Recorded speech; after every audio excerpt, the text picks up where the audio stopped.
Hey, what's going on, guys? Welcome back to the channel. Before we get this video started, if you're not subscribed to the channel, go ahead, subscribe, smash that notification bell, and if you find this video useful and it helped you in any way, please smash that thumbs up button. Do you have a Chevy Vortec V8 and you got a bad coil and you got a cylinder misfire and you're not sure whether it's the coil pack or not, but you read the check engine light, it tells you which cylinder it is? Well, a quick, easy solution to know if you got a bad coil or not is swap your coils. On this particular vehicle, cylinder number 3 is misfiring. So we're going to take cylinder number 3 and swap it with the front cylinder, which is cylinder 1, and see if it makes a difference. And see the check engine light if it switches from cylinder 3 or cylinder 1. If it's still on cylinder 3, then we know we got either a bad injector or we got a computer problem. Stay tuned, we'll be right back with you.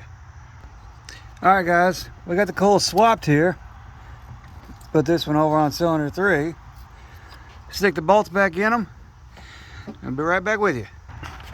Alright guys, we got the coil packs back in place. We're going to tighten the bolts down, stick the coil wires back on the coils, and start the truck up and see what we got.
You gotta push these little clips up so this coil wires can lock on. Give me 1 second.